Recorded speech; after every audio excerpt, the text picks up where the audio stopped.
Hello guys, welcome back to AG tech channel. இந்த video நம்ம எதை பற்றி பார்க்க போகிறோம்னா, உங்கள் ஃபோனில் வந்து இன்பில்ட்டாக வந்து கூகுள் வாய்ஸ் அசிஸ்டன்ஸ் இருக்கும். அது நிறைய பேருக்கு எனேபிள் ஆகாமல் இருக்கும். அது எப்படி ஈஸியாக எனேபிள் பண்ணுறதுங்கிறது தான் இந்த வீடியோவில் சொல்லி தரப்போகிறேன்.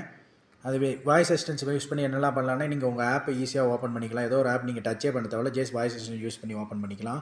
நீங்கள் ஏதோ செட்டிங்ஸ் எனேபிள் பண்ணுறீங்கன்னு சொல்லி கால் பண்ணுறீங்கன்னு சொல்லி கூகுள் வாய்ஸ் அசிஸ்டன்ஸ் யூஸ் பண்ணி ஈஸியாக கால் மெசேஜ் எது வேணால் பண்ணிக்கலாம். ஓகேங்களா? நீங்கள் ஜஸ்ட் வாய்ஸ் மூலிமா சொன்னீங்கனாலே போதும், அது எனேபிள் ஆயிரும். அது எப்படிங்கிறத இந்த வீடியோவில் சொல்லி தரப்போகிறேன். வீடியோ ஸ்கிப் பண்ணாமல் பாருங்கள், அப்போ தான் உங்களுக்கு புரியும்.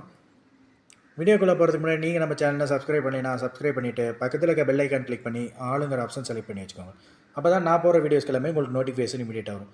நீங்கள் கொடுக்குற ஒவ்வொரு லைக்கும் சப்ஸ்கிரைப் தான் எனக்கு அடுத்தடுத்த வீடியோ போகிறதுக்கு மோட்டிவேட் பண்ணுது. ஓகே கேஸ், வாங்க வீடியோக்குள்ளே போகலாம்.